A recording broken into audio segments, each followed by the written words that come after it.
사무엘상 3장 1절에서 9절 말씀 함께 합독하고 은혜 자리로 나가겠습니다. 합독합니다.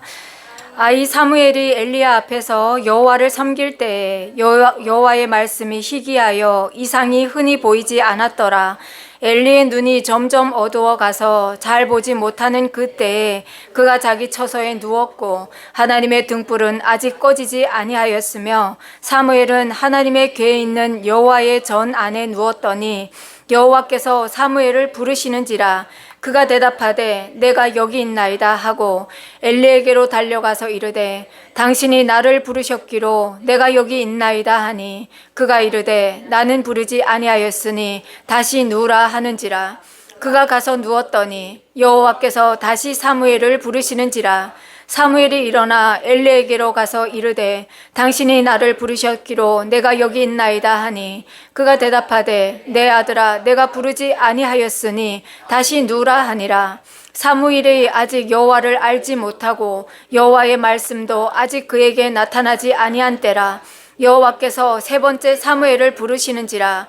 그가 일어나 엘리에게로 가서 이르되 당신이 나를 부르셨기로 내가 여기 있나이다 하니 엘리가 여호와께서 이 아이를 부르신 줄을 깨닫고 엘리가 사무엘에게 이르시되 가서 누웠다가 그가 너를 부르시거든 내가 말하기를 여호와여 말씀하옵소서 주의 종이 듣겠나이다 하라 하니 이에 사무엘이 가서 자기 처소에 누우니라. 아멘. 하나님, 오늘도 듣겠습니다. 말씀하여 주시옵소서. 하나님 안에서 우리가 어떻게 살아야 되는지 주님 말씀하여 주시옵소서. 말씀을 사모하며 나아갑니다. 예수님의 이름으로 기도드립니다. 아멘. 자, 사무엘이 하나님의 궤가 있는 성막에서 살기 시작합니다. 그의 어머니 한나가 하나님 앞에 올려드리는 그 기도를 통해서 하나님께서 사무엘을 받으셨죠. 그래서 사무엘은 더 이상 아버지 어머니가 계시는 그 집이 아니라 하나님 여호와의 궤가 있는 성막에서 이제부터 살기 시작합니다. 그런데 오늘 말씀을 보니까 사무엘이 엘리 앞에서 여호와를 섬길 때에는 여호와의 말씀이 희귀하여 이상이 흔히 보이지 않았더라 라고 말씀하고 있습니다. 여호와의 말씀이 희귀하여 이상이 보이지 않는다. 이 말뜻은 여러분은 어떻게 생각하십니까? 그 당시 하나님의 말씀이 없다는 뜻일까요? 아니죠. 맞습니다. 우리는 알고 있습니다. 모세가 시내산에서 여호와의 산에 올라갔을 때 하나님께서 친히 육성으로 돌판에 기록하여서 십계명을 이스라엘 백성들에게 주셨습니다. 그래서 성막에는 이 십계명이 기록된 돌판 2개와 만나가 담겨있는 항아리와 또 아론의 그 지팡이가 있는 그런 그 언약궤 앞에는 다 이런 것들이 들어가 있다는 거죠. 그러면 말씀이 없는 것도 아닙니다. 그러면 말씀이 희귀하다라는 것은 귀하다, 보기 드물다라는 이런 뜻인데, 그러면 말씀이 희귀하다는 그 뜻은 대체 무슨 말씀일까요? 제사장은 하나님을 뵙고 하나님의 말씀으로 백성을 섬기는 그것이 제사장의 업입니다. 그런데 엘리는 제사장이고 또 그 시대의 사사였음에도 불구하고 하나님을 보지 못한 사람이었어요. 여호와의 말씀이 희귀하여 이상이 흔히 보이지 않았더라. 이 말씀은 당시 엘리 제사장이 있던 그 시대가 얼마나 하나님 앞에서 종교적으로 타락한 시대였는지 그 내용을 함축하고 있는 말씀입니다. 또한 그 당시 여호와의 말씀이 희귀하고 드물었다라는 말씀과 함께 엘리 제사장의 눈이 점점 어두워가서 잘 보지 못하였다라는 것은 엘리 제사장이 하나님의 말씀 앞에 있지 못하고 눈에 보이는 것을 쫓아 살았다라는 것과 동일시되는 말이기도 합니다. 하나님의 말씀은 있으나 하나님의 뜻을 모른다는 거죠. 하나님의 말씀은 있으나 하나님의 뜻을 모른다. 이게 굉장히 심각한 거죠. 오늘날도 우리는 저렇게 노원세소만교회도 보면 성경책이 저렇게 쫙 꽂혀 있습니다. 그리고 집집마다 성경책이 한 권씩 있습니다. 그리고 우리는 말씀을 사모한다고 하면서 말씀을 읽습니다. 읽는데 이 시대에 하나님이 하시는 일은 무엇일까? 하나님 대체 어떤 일을 행하실까? 하나님의 계획은 무엇일까? 라는 것을 사모하며 사는 사람은 굉장히 드물다는 거죠. 눈에 보이는 것을 쫓고 내 집안의 평안을 쫓고 내 자녀의 미래를 쫓느라고 하나님이 일하시는 것을 사모하지 못한다는 거죠. 자, 그렇게 된 이유를 성경은 민족을 이끌어 나아갈 지도자로 부름받은 종교 지도자들의 타락으로부터 시작되었다라고 말씀하고 있습니다. 엘리 제사장의 두 아들인 홈니와 비느하스를 우리가 보았습니다. 그런데 홈니와 비느하스는 하나님을 얼마나 업신 여기는지, 하나님의 전에 들고 나오는 그 제물을 자기 마음껏 취하는 거예요. 자기 마음대로 하는 거예요. 제사장이 그러니 백성들이 어떻게 하나님의 뜻을 헤아리고 하나님을 두렵고 떨리는 마음으로 하나님 앞에 서겠습니까? 죄는 하나님의 말씀과 멀어지게 하고요, 하나님의 말씀에 결핍을 가져옵니다. 결국 하나님의 말씀을 계속 외면하면서 살면 하나님의 말씀과 반대되는 삶으로 살기 시작하죠. 그래서 결국은 어떻게 됩니까? 사사시대에 하나님께서 하셨던 그 진노, 그 심판을 모면할 길 없습니다. 이런 계시의 고갈 상태의 사무엘이 지금 하나님의 전에 살게 되었습니다. 엘리 집 안에 비추었던 빛을 이제는 엘리 제사장으로부터 사무엘로 이렇게 옮겨가는 그런 일들을 하나님께서 하시게 되죠. 지도자의 교체를 이제부터 하나님께서 준비하시는 단계가 사무엘을 준비하시는 그때부터 시작됩니다. 자, 그런데 우리도 이 말씀에 있어서 굉장히 심각성을 가져야 된다는 거죠. 우리는 그러잖아요. 하나님은 사랑의 하나님이시고 인애가 많으시고 오래 참으시고 긍휼이 많으셔서 우리가 돌아갈 때까지 참으신다. 우리를 구원하시는 하나님은 우리가 돌아올 때까지 인내하신다라고 말씀하십니다. 그렇게 생각하면서 괜찮아, 죄를 지으면 어때? 또 주일에 가서 우리가 회개하고 하나님 앞에서 다시 서면 되지 않겠어? 하면서 우리는 그 죄가 반복되는 것을 알면서도 하나님 앞에서 결단하고 끊어내지 못하고 계속 살아갑니다. 그런데 저는 때로는 그런 생각을 합니다. 이 믿음이 얼마나 위험한지 때로는 생각합니다. 왜냐면요, 요한계시록 22장 13절에 보면 하나님께서 말씀하십니다. 나는 알파와 오메가요, 처음과 마지막이요, 시작과 마침이다 라고 말씀하십니다. 이 말씀은 하나님께서 처음과 나중을 내가 다 통치한다 라는 말씀도 있지만, 처음이 있으면, 시작이 있으면 마지막도 있다 라는 굉장한 엄중한 말씀입니다. 그러면 뭐죠? 은혜의 시대는, 지금이 은혜의 시대인데, 누구나 하나님 앞에 올 수 있는 은혜의 시대인데 이 시대가 영원하지 않다는 겁니다. 은혜의 시대는 열려있지만 하나님께서 닫으실 때 그 마지막도 있다는 거죠. 그래서 하나님의 때에, 하나님의 그 마지막 때, 하나님께서 닫으시는 그때 하나님께서 하시겠죠. 쭉정이와 알곡을 가르셔서, 알곡은 창고에 들이시고 쭉정이는 영원히 그 불 가운데로 던지시겠죠. 그래서 저는 하나님을 경외한다는 것이 무엇인지 늘 생각하면서 살아야 된다고 생각합니다. 하나님께서 주신 그 자유를 방자하게, 오만하게, 교만하게 굴면서 내 마음대로 사는 것이 아니라 마지막 그 경고 때를 생각하면서 늘 두려운 마음으로, 그럼에도 하나님의 그 십자가 보혈을 생각하면서 늘 감사함으로, 은혜로 하나님 앞에서 살아야 된다고 생각합니다. 자, 이런 그때에 엘리가 자기 처소에 누웠고 하나님의 등불은 아직 꺼지지 아니하였으며 사무엘은 하나님의 궤 있는 여호와의 전 안에 누웠더니 라는 말씀이 있습니다. 사무엘이 아직 어린 나이예요. 아직 하나님의 말씀을 어떻게 들리는지, 하나님의 말씀을 어떻게 듣는지 분별하는 방법도 모르고 들어본 적도 없고, 단지 엘리 제사장 앞에서 여호와의 성막에서 열심히 최선을 다해서 엘리 제사장을 보필하는 그런 일들을 하고 있습니다. 그런데 하나님께서 사무엘을 부르시는 거예요. 사무엘아 라고 부르시는 거예요. 자, 그렇게 부르니까 사무엘이 엘리 제사장이 나를 부르는가? 라고 바로 일어나서 엘리 제사장에게 가서 당신이 나를 부르셨습니까? 내가 여기 있습니다 라고 대답하는 거예요.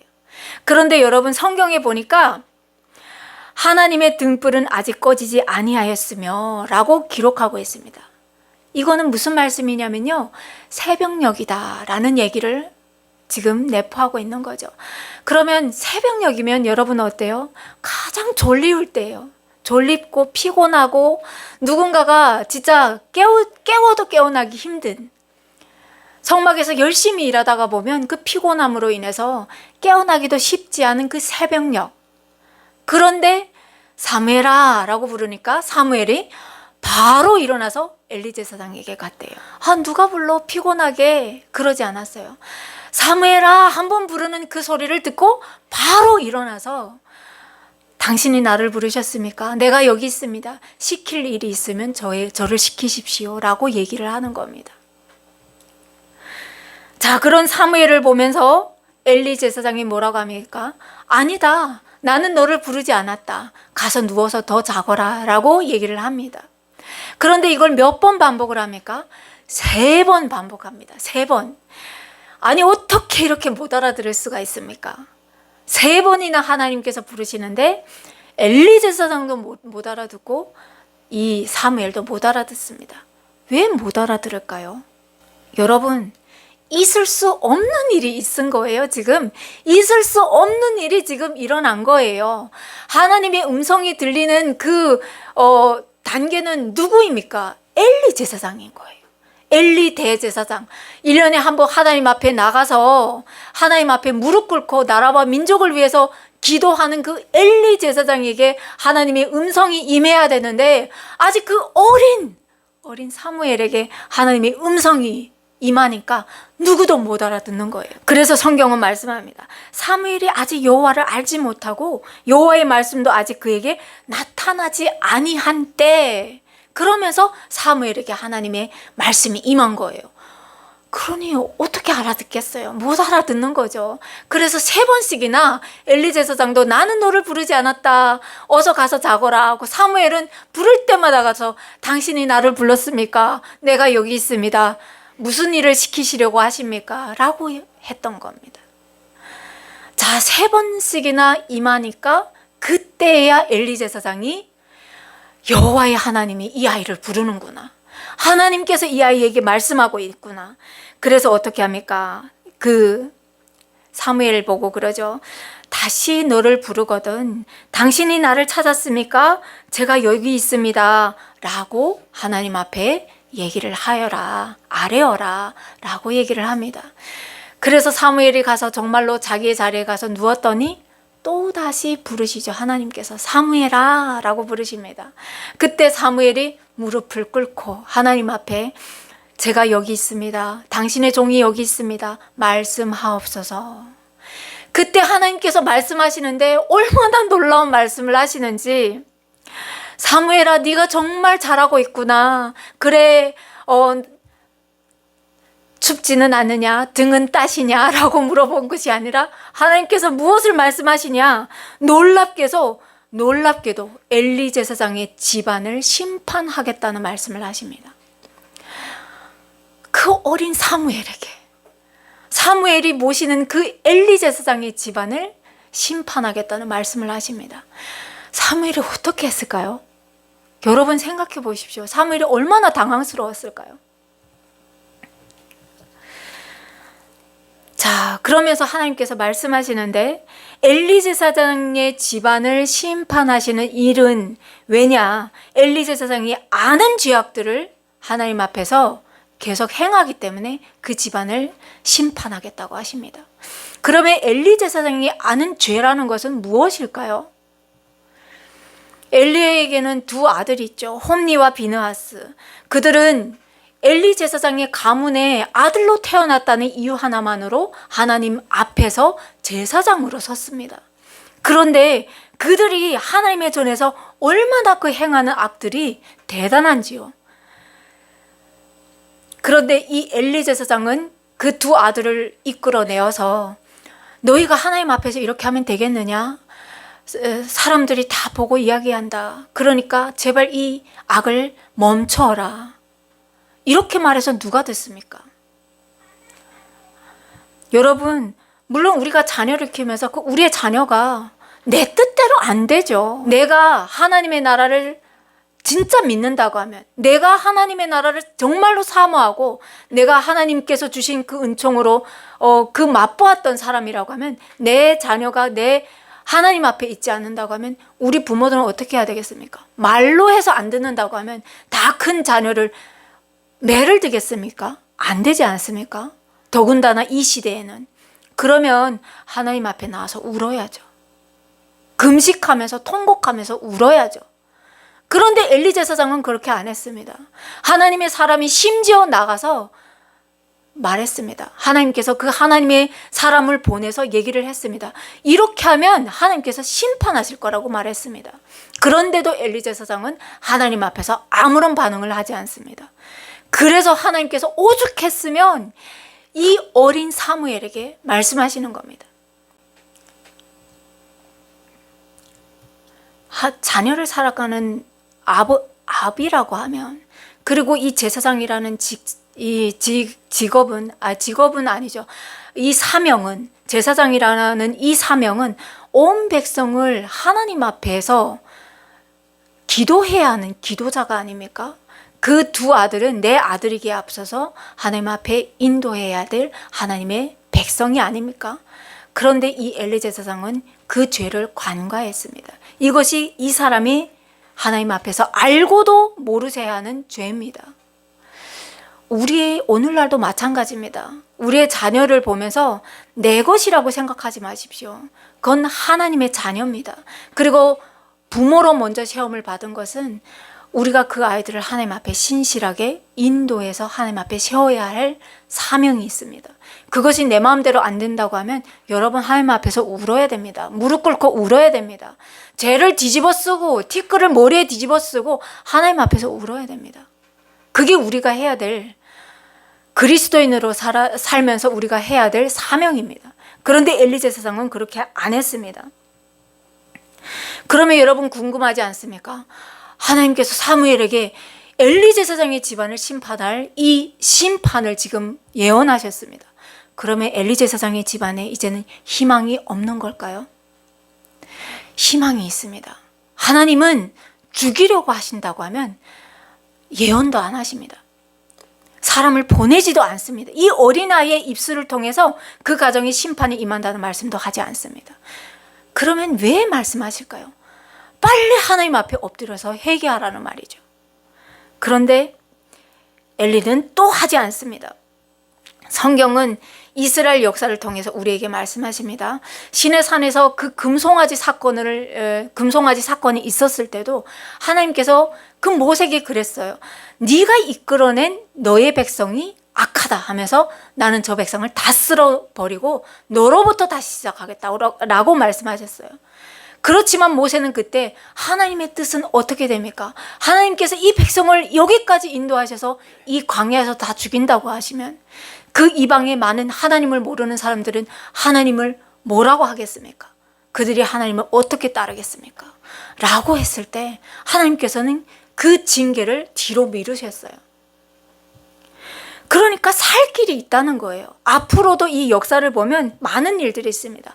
이스라엘을 그렇게도 괴롭히는 니느웨에도 하나님의 선지자들을 보내서 하나님께서 말씀하시잖아요.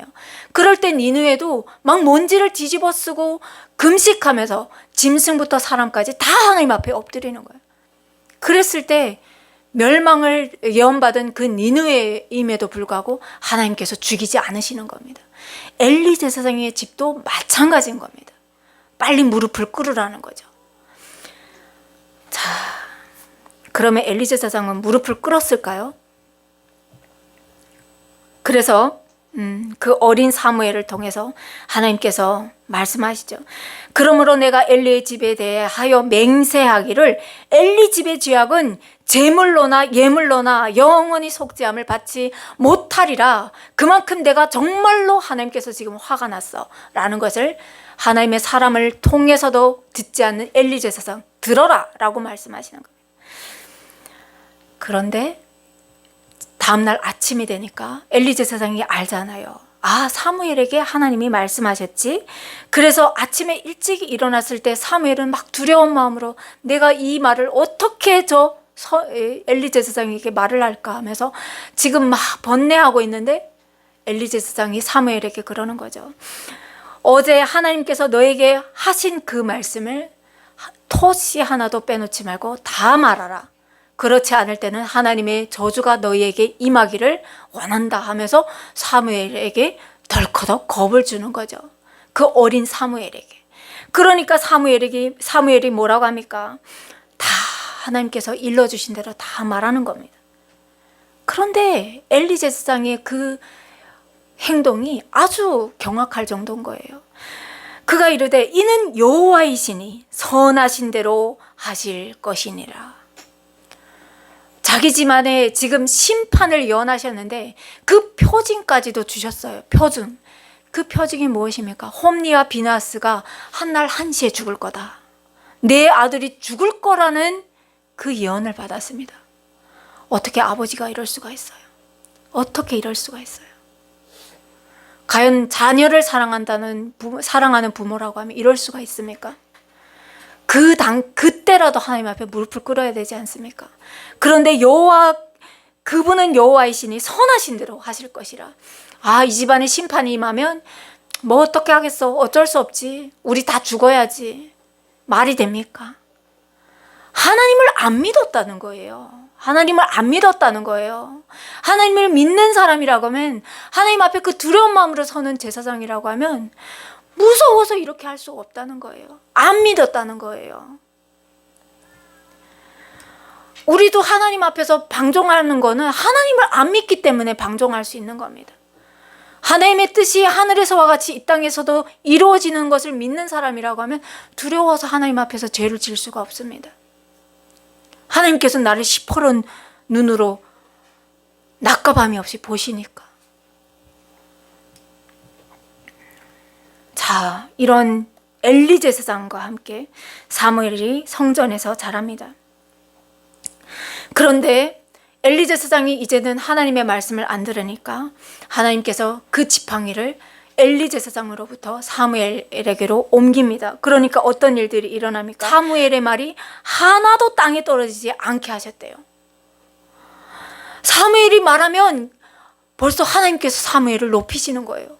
사무엘을 어떻게 하지 않는데 사무엘을 보면 막 이렇게 위험이 있어지는 거예요. 그리고 그가 말하는 데는 하나님의 그 능력이 임하니까 사람들이 그걸 들으면서 엘리 제사장의 말은 가볍게 취하면서 여기면서 듣지 않았던 이스라엘 백성들이 사무엘의 말을 이제부터 듣기 시작하는 거예요. 그런데 성경을 보니까 하나님께서 이 일들을 행하시는데 영적 권위와 위엄을 사무엘에게 주시는데 사무엘이 말하면 온 백성이 귀를 기울일 정도로 선지자로 이제는 세우시는데 단부터 부엘세바까지 온 이스라엘 백성이 이제부터 듣기 시작한대요. 그런데 그 이유를 하나님이 계속적으로 사무엘에게 나타나셨대요.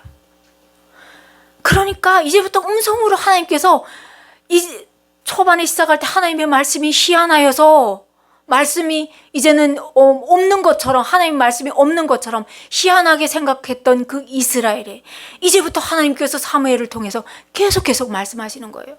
그러니까 사무엘은 하나님을 보기 시작하는 거예요. 그러니까 뭘 보겠습니까? 하나님이 어떤 일들을 행하시는지, 이스라엘의 그 사명을 이제부터 보기 시작하는 거예요. 아, 가나안 땅에 우리를 그냥 잘 먹고 잘 살려고 심은 것이 아니구나. 우리는 세상에 빛이고 소망이었구나. 소금이었구나.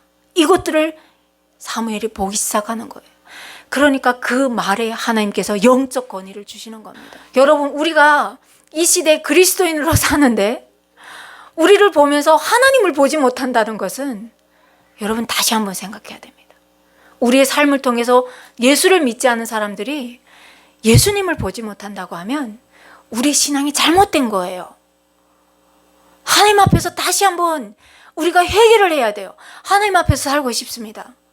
하나님, 어떻게 해야 됩니까? 하나님은 이 시대에 어떤 일들을 행하십니까? 우리가 어떻게 살기를 원하십니까? 하나님 앞에 기도해야 됩니다. 여러분, 하나님 앞에 와서 무조건 아멘하고 돌아서면 안 돼요. 들으면서 사무엘에게 임하셨던 하나님, 나에게도 말씀해 주세요. 하나님께서 어떤 일을 행하시는지 제가 지금 못 보겠어요. 어떤 일들을 행하십니까? 하나님 보여주세요. 나도 알게 해주세요.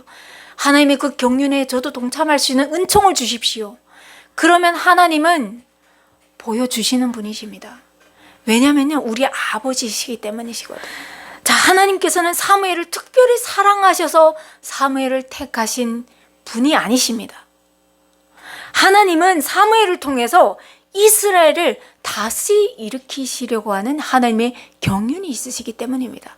하나님의 뜻이, 하나님의 계획을 엘리 제사장에게 아무리 말해도 듣지 못하니까, 아무리 말해도 빛으로 보여주셔도 보아내지 못하니까, 그래서 사무엘에게 임하시는 겁니다.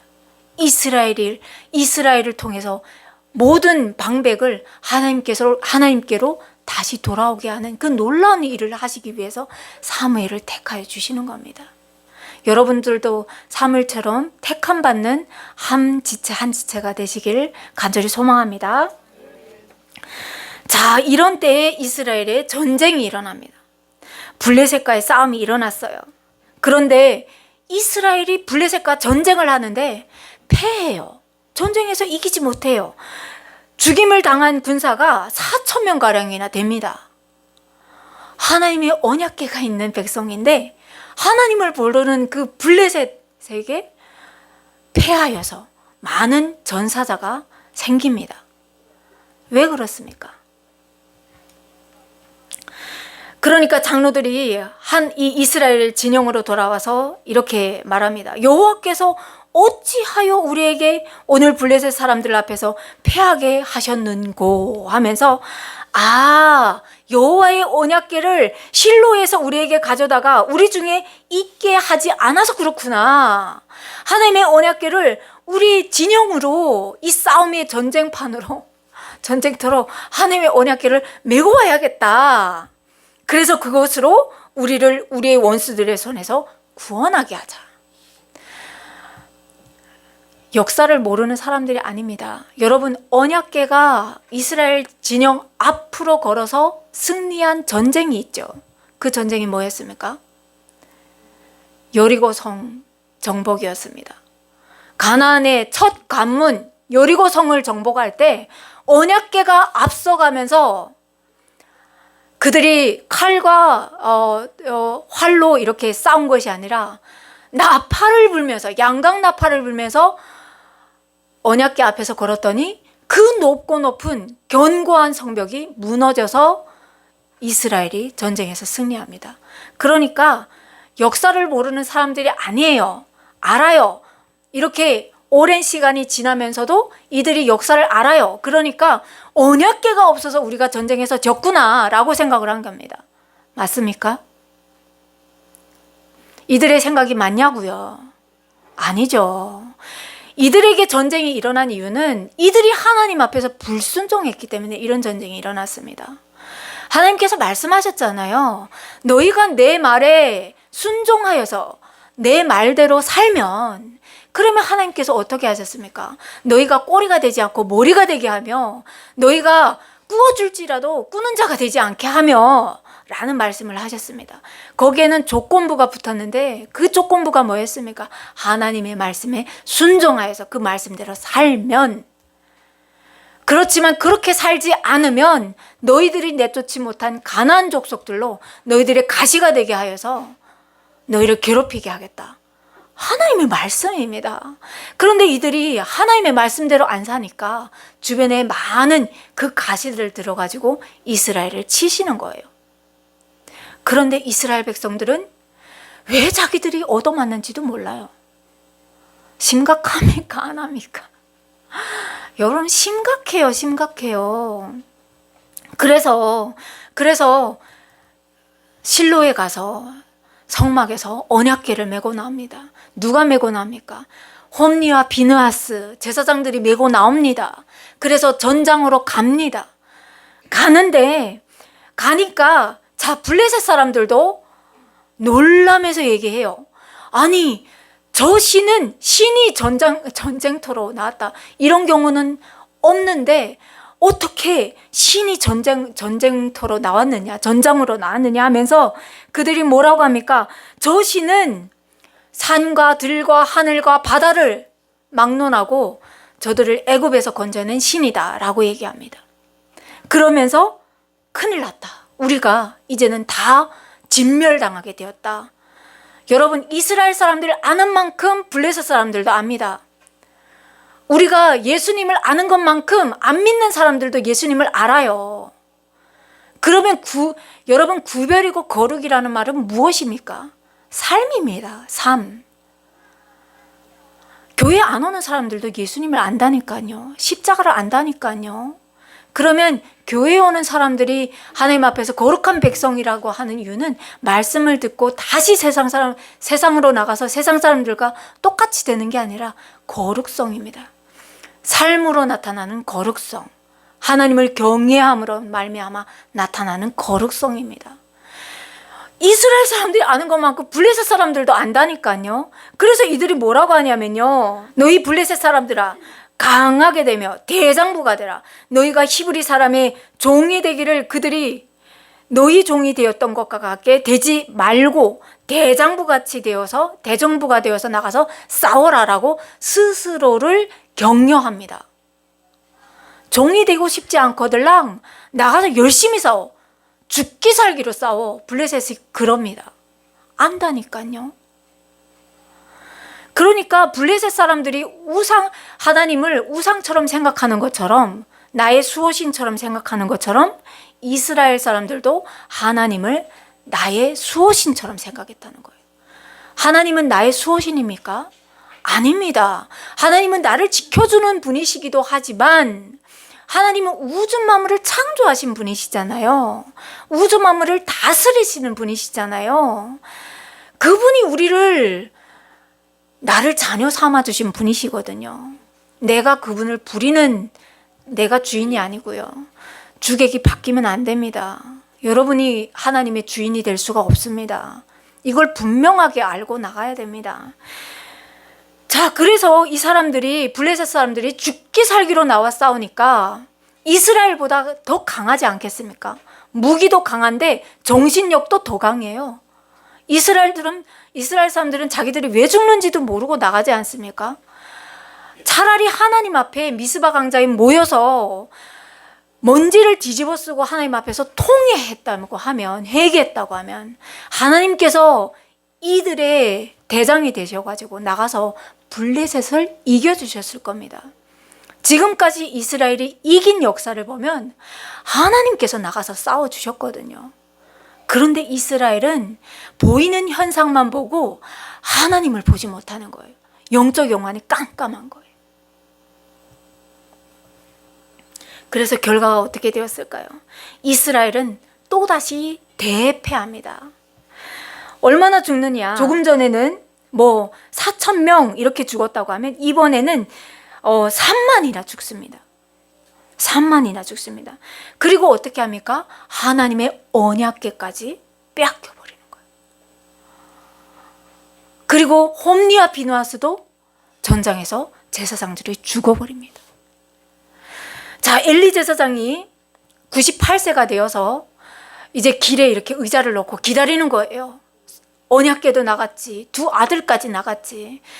지금 그 결과가 너무 궁금해서 못 견디겠는 거예요. 그래서 길에 의자를 놓고, 흔들 의자를 놓고 이렇게 앉아서 기다리고 있는 거예요. 언제 오나 라고 기다리고 있어요. 그런데 멀리서 보니까 베냐민 지파 한 청년이 막 그냥 형색이 말이 아니 되어가지고 뛰어오고 있는 거예요. 그래서 엘리 제사장이 물어봅니다. 어떻게 되었느냐 라고 물어보니까, 내 두 아들도 살아있느냐 라고 물어보니까 다 죽었습니다. 저는 죽고 거기에서 겨우 나왔습니다 라고 얘기하면서 언약궤를 블레셋에 빼앗겨 버렸습니다. 홈리와 비누아스도 죽었습니다 라고 얘기하는 거예요. 그러니까 엘리 제사장이 너무 놀래가지고 뒷목 잡고 이렇게 뒤로 넘어졌는데 부딪혀서 죽죠. 여러분 98세가 되어서 엘리 제사장이 정말 장수하다가 돌아가셨네, 그 말을 말씀하고 있는 겁니까? 아니에요. 모세는 하나님 앞에서 이제는 네가 그만해라, 걸머졌던 멍에를 벗을 때 120세의 나이였습니다. 그런데 성경은 말씀하시는 것이 그의 나이가, 그의 기력이 쇠하지 아니하였고 그의 눈이 어두침침하지도 않았다고 기록하고 있습니다. 그러면 엘리 제사장이 98세라는 것은 무슨 말씀을 하는 걸까요? 하나님을 보지 못하는 거예요. 그냥 육신만 이렇게 하나님 앞에서 평안히 살다가 하나님의 사명도 주신 일도 잘 못하고 그러다가 그냥 죽었다는 얘기입니다. 그냥 먹다 죽은 인생이었다는 말입니다. 우리라고 그러지 말란 말이 있습니까? 우리라고 이렇게 엘리 제사장처럼 되지 말란 이유가 있습니까? 하나님의 말씀은, 하나님은 그런 것들을 말씀하고 있는 겁니다. 뭘 보아야 될지, 성경을 통해서 우리가 무엇을 보아야 될지, 내가 하나님 앞에서 어떻게 살고 있는지 성경은 보라고 우리에게 오늘도 말씀하시는 거죠. 시간과 공간을 초월해 가지고. 우리가 하나님 앞에 조금만 귀를 기울인다면요, 하나님께서 하나님께서 이 시대에 하시는 일들을 보여주십니다. 그리고 여러분의 입술을 통해서, 여러분의 혀를 통해서 주변에 하나님께서 하실 그 놀라운 일들을 선포하시고 영혼 구원에 하나님을 향한 그 놀라운 일들의 구원의 역사에 동참시켜 주시는 거죠. 새로운 한 주가 또 시작됐습니다. 우리가 오늘도 대표기도에서 나왔지만 하나님, 한 주도 하나님 앞에서 정말 열심히 하나님의 뜻이 합한 자로 살고 싶습니다. 그런데 하나님, 우리의 삶을 돌아보니까 하나님 앞에서 경건하지 못하고 육신의 또 쾌락을 쫓아서, 육신의 평안을 쫓아서 우리가 살았습니다 라고 기도하는, 회개하는 기도도 정말 중요하지만, 여러분, 잘못된 것은 결단하고 잘라내는 저와 여러분이 됐으면 좋겠습니다. 그래서 오늘 말씀, 이 설교 제목에서처럼 하나님 말씀하여 주십시오, 주의 종이 듣겠습니다 라는 그 사무엘의 입장이 되어서 하나님 앞에 무릎 꿇고 나아가는 저와 여러분이 되시기를 간절히 주님의 이름으로 소망합니다. 하나님 감사합니다. 오늘도 하나님의 귀한 말씀 듣게 하여 주신 것 감사합니다. 하나님, 정말 말씀처럼 살고 싶습니다. 그 말씀에 이끌려서 하나님이 우리의 삶을 하나님 앞에 올려드리고 싶습니다. 그렇지만 하나님이 우리의 연약한 육신을 아시오니, 하나님 우리의 연약함을 아시오니, 하나님 우리를 주님 안에서 일으켜 세워 주십시오. 한 줄 동안 주님 붙들어 주십시오. 그래서 하나님께서 이 시대에 하시는 그 일들에, 하나님께서 하시는 그 구원의 역사에 하나님 우리를 사용하여 주십시오. 하나님과 함께 동참하고 하나님과 함께 걷기를 소망합니다. 하나님 우리를 사용하여 주시옵소서. 예수님의 이름으로 기도드립니다. 아멘.